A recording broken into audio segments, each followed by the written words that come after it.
प्यारी बहनों, आज मैं सुनाने जा रही हूँ श्री कृष्ण का जन्म कैसे हुआ, वासुदेव के साथ में पुत्र का क्या हुआ।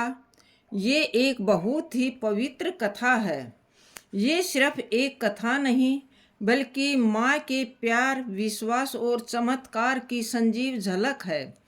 लेकिन एक छोटी सी विनती है आप सभी बहनों से, इस कथा को शुरू से अंत तक मन लगाकर सुनिए, क्योंकि जैसे पूजा अधूरी छोड़ देने से फल अधूरा रह जाता है, वैसे ही कथा अधूरी छोड़ देने से माता की कृपा भी अधूरी रह जाती है।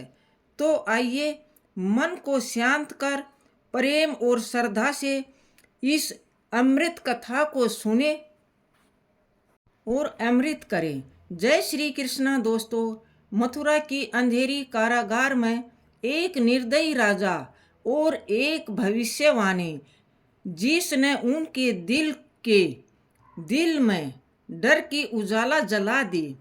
कहा गया था कि उसकी प्रिय बहन देवकी का 8वां पुत्र उसकी मृत्यु का कारण बनेगा।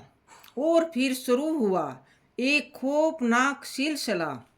एक एक करके पहले 6 पुत्र निर्दयता से मार दिए गए, लेकिन 7वें पुत्र के साथ हुआ कुछ ऐसा जिसका रहस्य आज तक चौंकाता है। 7वें पुत्र का क्या हुआ और 8वें पुत्र के रूप में श्री कृष्ण का जन्म कैसे हुआ, और जन्म के बाद कौन कौन से अद्भुत चमत्कार, राक्षस वध और लीलाएं हुई, जिन्होंने धर्म और अधर्म के बीच इस महागाथा को जन्म दिया। दोस्तों, आपसे विनम्र निवेदन है कि इस कथा को श्रद्धा और भक्ति भाव से पूरा अंत तक अवश्य सुने और भगवान श्री कृष्ण के जन्म और बाल्यकाल की अद्भुत घटनाएं के साक्षी बने और उनका दिव्य आशीर्वाद प्राप्त करें। इस पावन अवसर पर आपको और आपके परिवार को जन्म अष्टमी की हार्दिक शुभकामनाएं। तो चलिए इस रहस्यमयी और भावुक कर देने वाली कथा को शुरू करते हैं। प्रेम से बोलिए जय श्री कृष्णा, जय बाल गोपाल। मथुरा नगरी में उस दिन असाधारण रूप से सजी हुई थी। स्वर्ण जड़े द्वार, फूलों की मालाओं से लिपटी गलियां और हर घर के आंगन में दीपकों की पंक्तियां झिलमिला रही थी। सड़कों पर चंदन और केसर का लेप किया गया था और हवा में गूंजते शंख नाद व वेद मंत्रों की ध्वनि से पूरा वातावरण पवित्र हो उठा था। मथुरा के लोग जानते थे कि आज नगर में महाराज उग्रसेन की पुत्री, अपार सौंदर्य और तेजस्विता से युक्त देवकी का विवाह युधिवंश के राजा मथुरा के लोग जानते थे कि आज नगर के महाराजा उग्रसेन की पुत्री अपार सौंदर्य और तेजस्विता से युक्त देवकी का विवाह युद्धवंशी वंश के वीर, बुद्धिमान और धर्मनिष्ठ वासुदेव से होना जा रहा है। देवकी, जिसका नाम सुनते ही लोग आदर से सिर झुकाते, अपनी तेजस्विता से वह पहचानी जाती थी। उनके नेत्र कमल और पंखुड़ियों की भांति कोमल, किंतु उनमें दृढ़ता की झलक थी। उनका मुखमंडल पूर्णिमा के चांद की भांति उज्जवल था और उनकी वाणी मधुर, जैसे वीणा के तार से कोई रागनी झर रही हो। लोग कहते थे कि देवकी का जन्म किसी साधारण कुल में नहीं बल्कि देवताओं की कृपा से हुआ है। उधर वासुदेव युद्ध वंश के गौरव थे। वे न केवल युद्ध कला में पारंगत थे बल्कि उनकी सत्य निष्ठा और वचनबद्धता की ख्याति दूर दूर तक फैली हुई थी। उसके मित्र और शत्रु दोनों ही उनकी धर्मपरायणता का सम्मान करते थे। महल के प्रांगण में विशाल मंडप सजाया गया था। चंदन की लकड़ी, केसर और अगरू की सुगंध से वातावरण महक रहा था। वेद पाठ के बीच ब्राह्मणों के आशीर्वाद के साथ विवाह की रस्में संपन्न हो रही थी। देवकी और वासुदेव दोनों ही भावपूर्ण नेत्रों से एक दूसरे को देख रहे थे, मानो किसी दिव्य संयोग से साक्षात्कार हो रहे हैं। कंस जो कि देवकी का चचेरा भाई और मथुरा का युवराज था, इस विवाह का मुख्य आयोजक था। वह अपनी बहन से अपार स्नेह करता था और विवाह के समय उसने घोषणा की, आज मैं स्वयं अपनी प्रिय बहन को उसके ससुराल तक छोड़ने जाऊंगा। यह मेरा सौभाग्य है कि मैं उसके जीवन के इस सबसे महत्वपूर्ण क्षण में सहभागी बनूं। विवाह के बाद रथ और स्वर्ण और रत्नों से सजाया गया। विवाह के बाद रथ को स्वर्ण और रत्नों से सजाया गया। घोड़े ऊर्जावान थे और उनके गले में मणिमालाएं पड़ी थी। कंस ने स्वयं सारथी का भूमिका निभाई। रथ पर देवकी और वासुदेव बैठे और नगर के लोग फूल वर्षा करते हुए उन्हें विदा करने लगे। मथुरा की गलियों से निकलते समय कंस ने गर्व से कहा, प्रिय बहन, मैं चाहता हूँ कि तुम्हारा जीवन सदा सुख में हो। वासुदेव जैसे धर्मनिष्ठ और वीर पति के साथ तुम्हारा वैवाहिक जीवन समृद्धि से भरा रहेगा। देवकी मुस्कुराई और बोली, भैया, आपका आशीर्वाद मेरे लिए सबसे बड़ा उपहार है। वासुदेव ने भी आदर पूर्वक कहा, युवराज, आपका यह प्रेम और आदर मैं जीवन भर स्मरण रखूंगा। रथ नगर की सीमा पार कर रहा था, तभी अचानक आकाश में एक गूंजती हुई रहस्यमयी आवाज सुनाई दी। वह आवाज इतनी देवकी मुस्कुराई और बोली, भैया, आपका आशीर्वाद मेरे लिए सबसे बड़ा उपहार है। वासुदेव ने भी आदर पूर्वक कहा, युवराज, आपका यह प्रेम और आदर मैं जीवन भर स्मरण रखूंगा। रथ नगर की सीमा पार कर रहा था, तभी अचानक आकाश में गूंजती हुई रहस्यमयी आवाज सुनाई दी। वह आवाज इतनी गंभीर और प्रभावशाली थी कि रथ के घोड़े भी ठिठक गए। आकाशवाणी हुई, हे कंस, तू कितना भी बलवान और पराक्रमी क्यों न हो, लेकिन जिस देवकी को तू आज उसके ससुराल छोड़ने जा रहा है, उसी का 8वां पुत्र तेरे विनाश का कारण बनेगा। ये सुनते ही कंस का चेहरा पीला पड़ गया। उसके हाथ ने संभाविक रूप से अपनी तलवार की मुट्ठी को पकड़ लिया। क्रोध और भय की लपटें उसकी आंखों में जलने लगी। कंस ने कठोर स्वर में कहा, यदि इस स्त्री के गर्भ से जन्मा 8वां पुत्र मेरी मृत्यु का कारण बनेगा, तो क्यों न मैं इसी क्षण इसका अंत कर दूं। कंस ने तलवार खींची और देवकी की ओर बढ़ाई।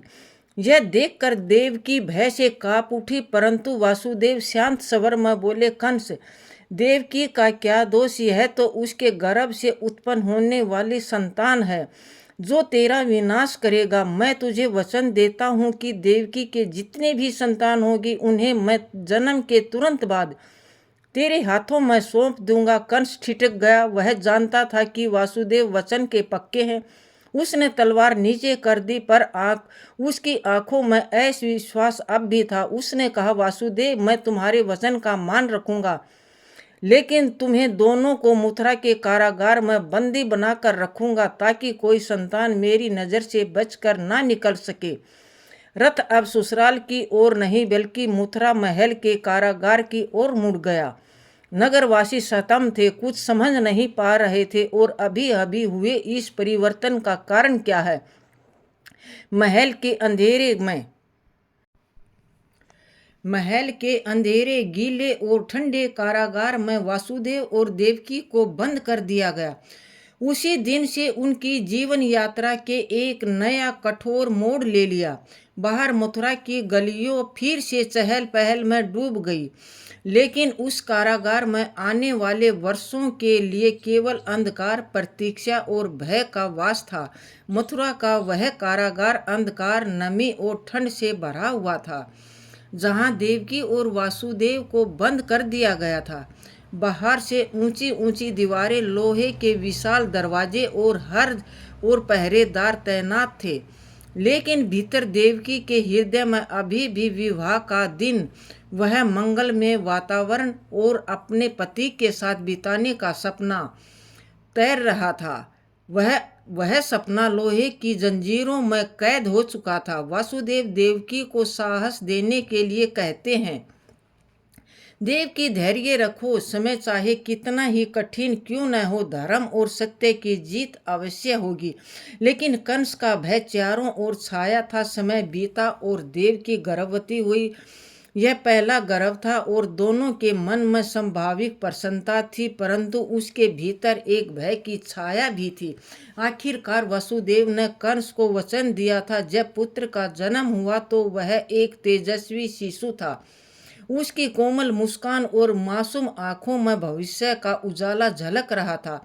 देवकी ने उसे अपनी बाहों में लिया, पर उसके नेत्रों से आंसू बहने निकले, क्योंकि उन्हें पता था कि यह सुख क्षणिक है। वासुदेव ने दृढ़ मन से शिशु को उठाया और कंस के पास ले गया। कंस अपने सिंहासन पर बैठा था। उसकी आंखों में संशय और क्रूरता की चमक थी। वासुदेव ने कहा, युवराज, मैंने वचन दिया था, यह आपका है। कंस ने पहले तो शिशु को देखा, फिर एक ठंडी हंसी के साथ कहा, आकाशवाणी ने 8वें पुत्र की बात कही थी, ये पहला है, इससे मुझे कोई भय नहीं। लेकिन और कहते कहते उसका चेहरा कठोर हो गया। जो जोखिम लो, अगर यह जीवित रहा तो भविष्य में कोई खेल बदल सकता है। ये कहकर उसने निर्दयता से शिशु को उठाया और पत्थर पर पटक दिया। देवकी ने कारागार से ही वह चीख सुनी और बेहोश हो गई। वासुदेव ने अपनी आंखें बंद कर ली, लेकिन मन में उन्हें संकल्प लिया, वह अन्य हमेशा चलेगा। एक दिन इसी का अंत होगा। कंस के महल में उस दिन उत्साह नहीं बल्कि क्रूर विजय का वातावरण था और मथुरा पर भय का एक और पर्दा गिर चुका था। पहले पुत्र के वध के बाद कारागार में सन्नाटा और गहरा हो गया। देवकी का हृदय टूट चुका था, लेकिन समय ने फिर से गर्भ का संचार किया। दूसरे पुत्र का जन्म हुआ तो वासुदेव ने वचन के अनुसार उसे भी कंस को सौंपा। कंस ने बिना दया किए उसे भी पत्थर पर पटक दिया। तीसरे पुत्र के जन्म पर देवकी की आंखों में आंसू और वासुदेव के चेहरे पर मौन संकल्प था, लेकिन कंस की क्रूरता अपरिवर्तित रही।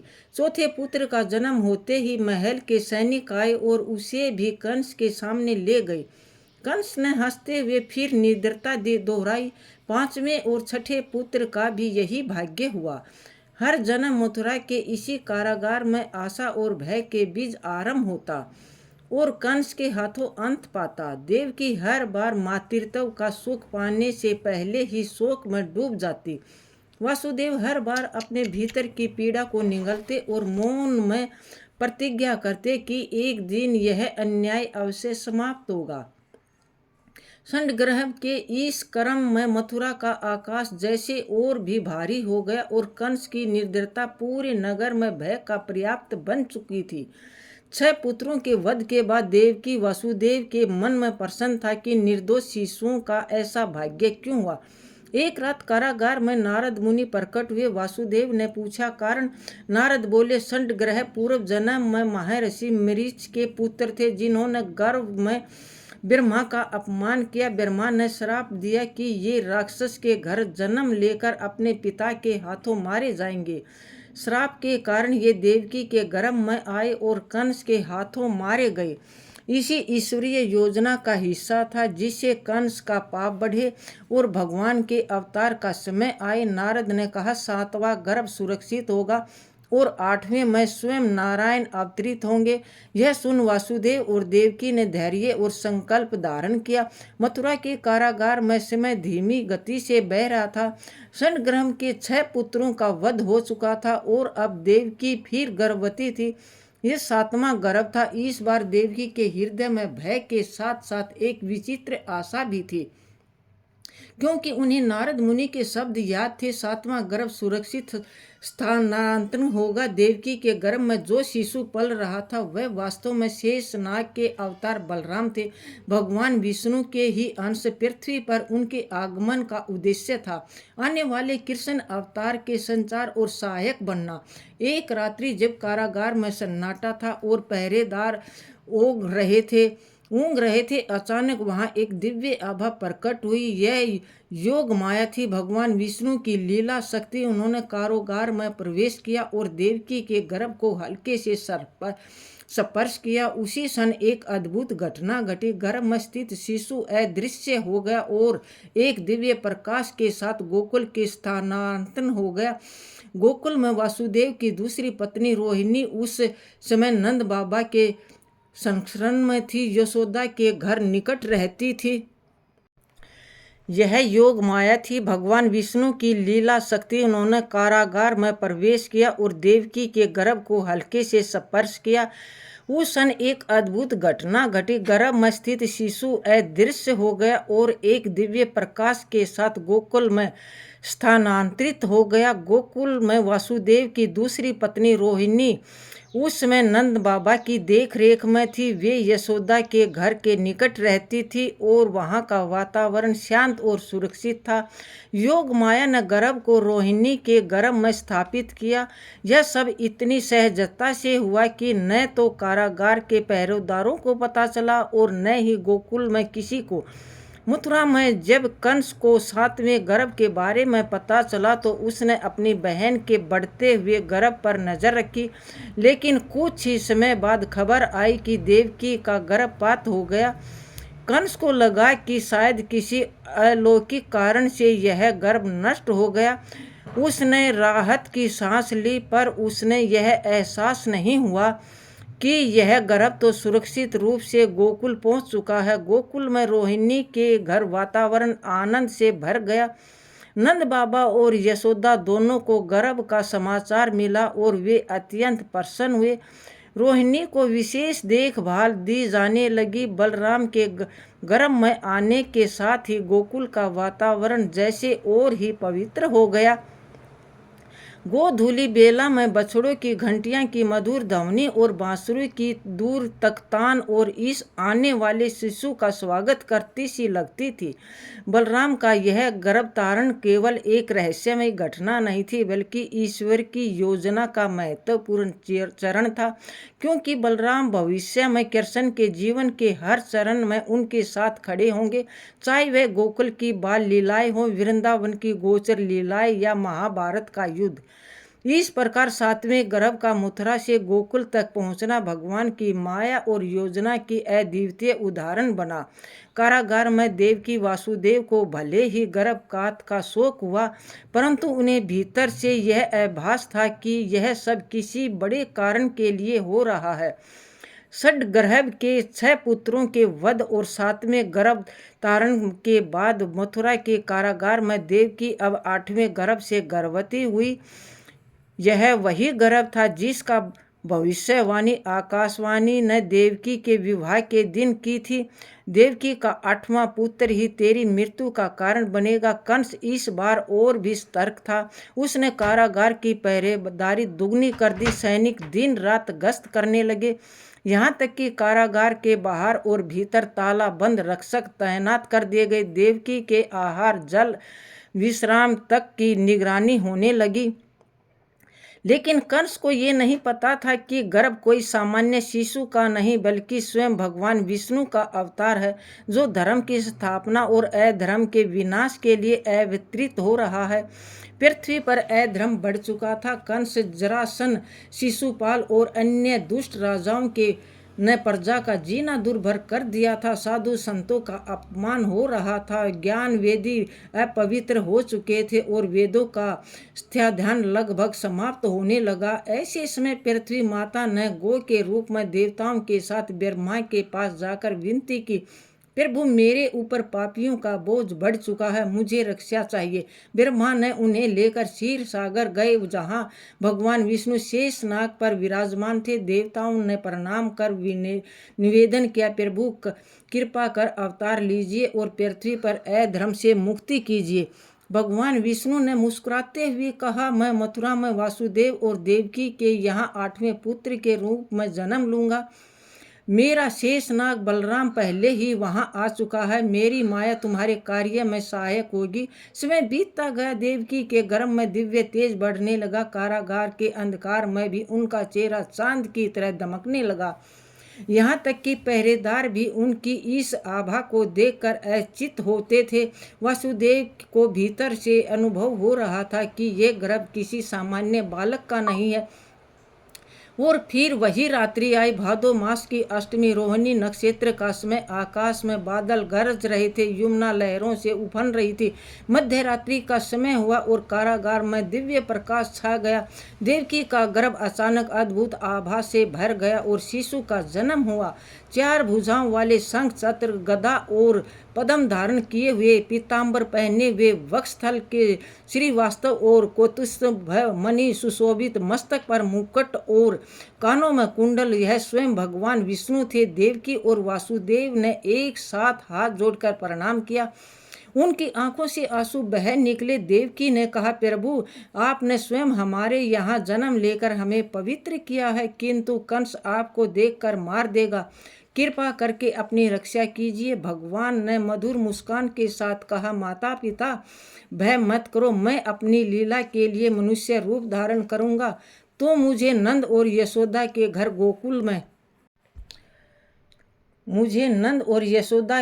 गोकुल ले जाओ। वहाँ की कन्या को यहाँ ले आओ। मेरी माया तुम्हारे मार्ग में आने वाली सभी बाधाएं दूर कर देगी। इतना कहकर भगवान ने अपना 4 भुजा स्वरूप त्याग कर साधारण बालक का रूप ले लिया। मध्य रात्रि में योग माया ने कारागार के ताले और बेड़ियां खोल दी। वासुदेव श्री कृष्ण को टोकरी में रखकर यमुना पार करते हुए गोकुल पहुँचे। शेषनाग ने फन फैलाकर उनकी रक्षा की। यशोदा के यहाँ जन्म कन्या को लेकर वासुदेव मथुरा लौटे। प्रातः कंस ने कन्या को मारने का प्रयास किया, लेकिन वह देवी रूप में आकाश में प्रकट होकर चेतावनी देकर चली गई। गोकुल में नंद बाबा ने पुत्र जन्म का भव्य उत्सव किया। ब्रजवासियों ने उल्लासपूर्वक नाच गान किया और यशोदा ने अपने लाल को गोद में लेकर उसकी मुस्कान में खो गई। गोकुल में नंद बाबा के घर जन्मे नन्हे कान्हा के आगमन से पूरे ब्रज में आनंद और उल्लास का वातावरण था। सुबह से शाम तक ग्वाल बाल गोपियां और ब्रजवासी उनके दर्शन के लिए उमड़ पड़ते थे। यशोदा माँ उन्हें गोद में लेकर झुलाती, लोरियां सुनाती और उनकी नन्ही नन्ही हरकतों पर मोहित हो जाती। कान्हा की आंखों में मासूम चमक, होठों की हल्की मुस्कान और गालों पर गड्ढे हर किसी का मन मोह लेते थे। लेकिन मथुरा में कंस का मन बेचैन हो रहा था। देवी योग माया द्वारा दी गई चेतावनी ने उनके भीतर भय भर दिया था। उसने सोचा, कहीं वह 8वां पुत्र गोकुल में तो नहीं। उसने अपने गुप्तचर और राक्षस सेवकों को आदेश दिया कि गोकुल और आसपास के गांव में जाकर हर नवजात बालक को नष्ट कर दे। सबसे पहले उसने पूतना नामक राक्षसी को भेजा। पूतना का रूप मोहक था। वह सुंदरी के वेश में गोकुल पहुंची। उसने सतनों में विष लगाकर बच्चे को दूध पिलाने के बहाने मारने का इरादा रखती थी। जब वह नंद भवन पहुंची, यशोदा और रोहिणी किसी काम में लगी थी। पूतना ने कान्हा को गोद में उठा लिया और दूध पिलाने लगी, लेकिन कान्हा ने अपने छोटे छोटे होठों से ऐसा अमृत विष का मिश्रण पिया कि साथ ही उनकी प्राण शक्ति भी खींच ली। पूतना अपने असली विशाल राक्षसी रूप में झपट्टा मारकर प्राण छोड़ बैठी। ब्रजवासी चौंक गए, लेकिन नंद बाबा ने ब्राह्मणों से विधिवत पूतना का अंतिम संस्कार कराया, क्योंकि उसने भगवान को दूध पिलाया था। कंस का क्रोध और भय बढ़ता गया। उसने कष्टासुर, तृणावर्त और राक्षस भेजे, लेकिन हर बार कान्हा ने बाल लीला में ही उनका अंत कर दिया। एक बार नंद बाबा दूर थे। शकटासुर ने बैलगाड़ी के रूप में आकर कान्हा को कुचलने की कोशिश की, लेकिन कान्हा ने अपने छोटे छोटे पैरों से ठोकर मारकर उसे तोड़ दिया। तृणावर्त ने आकर कान्हा को आकाश में उठाया, लेकिन कान्हा ने उनका गला पकड़कर उसे गिरा दिया। इन घटनाओं से ब्रज में यह चर्चा फैल गई कि यह बालक कोई साधारण नहीं है। उनकी हर लीला में कोई न कोई चमत्कार छिपा है। यशोदा माँ भी कई बार चौंक जाती। एक बार उन्होंने कान्हा के मुंह में पूरा ब्रह्मांड देखा, जिससे वे समझ गई कि उनका लाल ऐश्वर्य शक्ति का अवतार है, कंस के षड्यंत्र रोकने वाला नहीं है।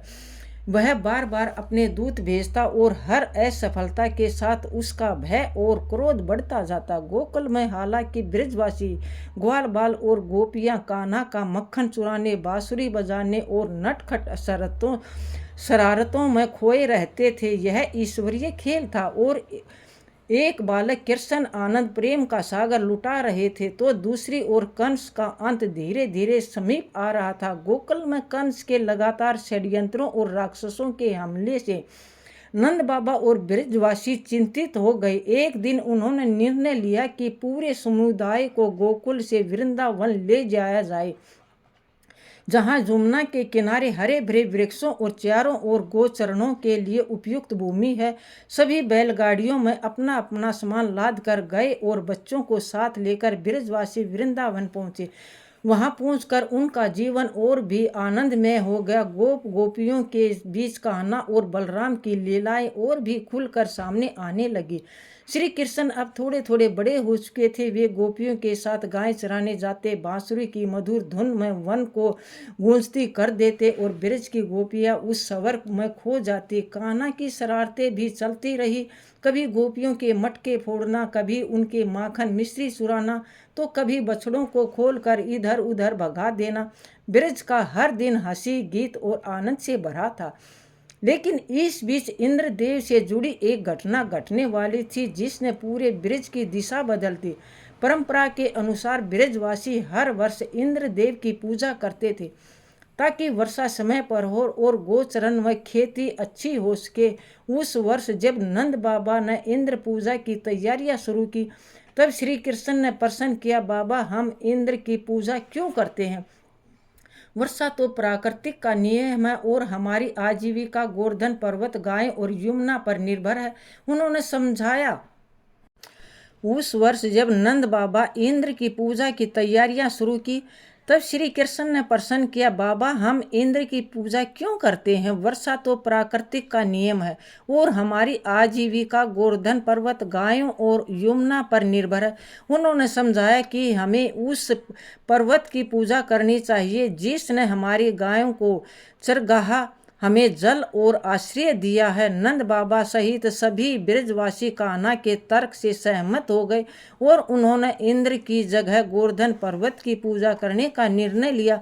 सभी ने पर्वत के चारों ओर परिक्रमा की, अन्नकूट का आयोजन किया, विभिन्न प्रकार के व्यंजन बनाए और पर्वत को अर्पित किए। यह देखकर इंद्र क्रोधित हो गया। उसे लगा कि ब्रजवासियों ने उसका अपमान किया है और उसने मूसलाधार वर्षा शुरू कर दी। बारिश इतनी प्रचंड थी कि यमुना किनारे का सारा क्षेत्र जलमग्न हो गया। आकाश में बिजली और गरज से भय फैल गया। ब्रजवासी अपनी गायें, बच्चे और सामान लेकर घबरा कर इधर उधर भागने लगे। तभी कृष्ण ने अपनी छोटी सी उंगली पर गोवर्धन पर्वत उठा लिया और कहा, आओ सब मेरे पास आओ, यह पर्वत हमें आश्रय देगा। सभी ब्रजवासी गए और पशु पक्षी पर्वत के नीचे आ गए। 7 दिन और 7 रात तक लगातार वर्षा होती रही, लेकिन पर्वत के नीचे सभी सुरक्षित रहे। इंद्र का अहंकार टूट गया और वह ब्रज में आया। श्री कृष्ण से क्षमा मांगी। श्री कृष्ण ने उसे आशीर्वाद दिया और कहा, देवताओं को अहंकार नहीं करना चाहिए, उनका कार्य लोक कल्याण का है। इसके बाद ब्रजवासी और अधिक श्रद्धा और प्रेम से कान्हा की पूजा करने लगे, क्योंकि अब वे समझ चुके थे कि यह बालक कोई साधारण गोपालक नहीं बल्कि परमेश्वर है। गोवर्धन लीला के बाद कंस के क्रूर जी को वृंदावन भेजकर कृष्ण और बलराम को धनुष यज्ञ के बहाने मथुरा बुलाया। अंकुर जी ने नंद बाबा को संदेश सुनाया और कृष्ण बलराम ने मथुरा जाने का निश्चय किया। यशोदा माँ और गोपियों ने विरह में आंसू बहाए।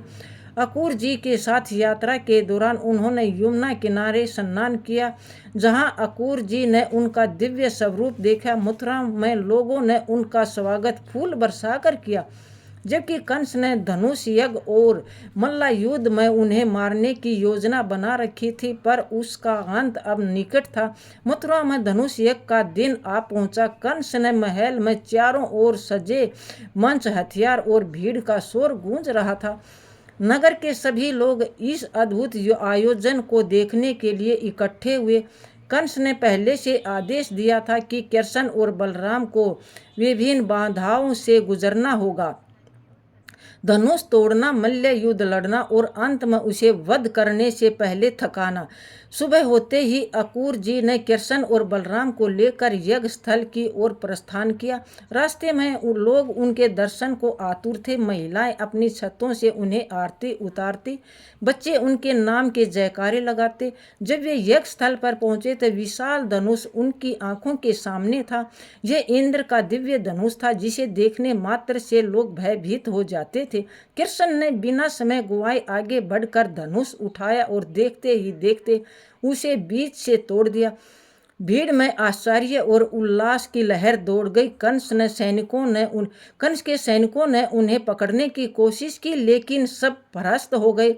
इसके बाद मल्ल युद्ध की बारी आई। सबसे पहले बलराम ने मुनिष्ठ से मुकाबला किया और कुछ ही बार में उसे धराशायी कर दिया। कृष्ण ने चानचूर से युद्ध किया, कभी पितरे बदलते, कभी दाव लगाते। अंत में अपने चक्रवर्त कौशल से उसे परास्त कर दिया। अब कंस का भय और क्रोध चरम पर था। वह सिंहासन से खड़ा हुआ और कृष्ण को अपमानित करने लगा, लेकिन कृष्ण ने सिंहासन पर छलांग लगाई, उसके मुकुट को पकड़कर उसे नीचे खींच लिया और कुछ ही क्षण में उसका अंत कर दिया। कंस का अंत होते ही मथुरा में वर्षों से फैला हुआ भय समाप्त हो गया। लोग खुशी से झूम उठे, सड़कों पर नाच गाने लगे। कृष्ण ने कंस के पिता उग्रसेन को पुण्य मथुरा का राजा बनाया और युद्ध वंश को स्वतंत्र बनाया। इस समय मथुरा उसे परास्त कर दिया। अब कंस का भय और क्रोध चरम पर था। वह सिंहासन से उठ खड़ा हुआ और कृष्ण को अपमानित करने लगा, लेकिन कृष्ण ने सिंहासन पर छलांग लगाई, उसके मुकुट को पकड़कर उसे नीचे खींच लिया। कृष्ण ने कंस के पिता उग्रसेन को पुण्य मथुरा का राजा बनाया और युद्ध वंश को स्वतंत्र कराया। उस रात मथुरा में दीप जलाए गए, महलों और गलियों में फूलों की वर्षा हुई और सभी ने कृष्ण बलराम के लिए आभार व्यक्त किया। अकूर जी ने भी संतोष महसूस किया और उनका उद्देश्य पूरा हुआ। धर्म की रक्षा हुई और अत्याचार का अंत हुआ। दोस्तों, ये थी कृष्ण के जीवन की अद्भुत कथा, जहाँ धर्म ने अधर्म पर विजय पाई।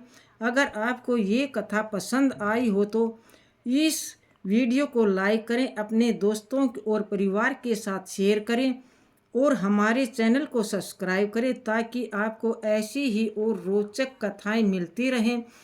बेल आइकन का बटन दबाना मत भूलिए ताकि हमारी अगली कथा का नोटिफिकेशन सबसे पहले आपके पास आए। दोस्तों, वीडियो पसंद आई हो तो कमेंट बॉक्स में जय श्री कृष्णा अवश्य लिखें। धन्यवाद दोस्तों।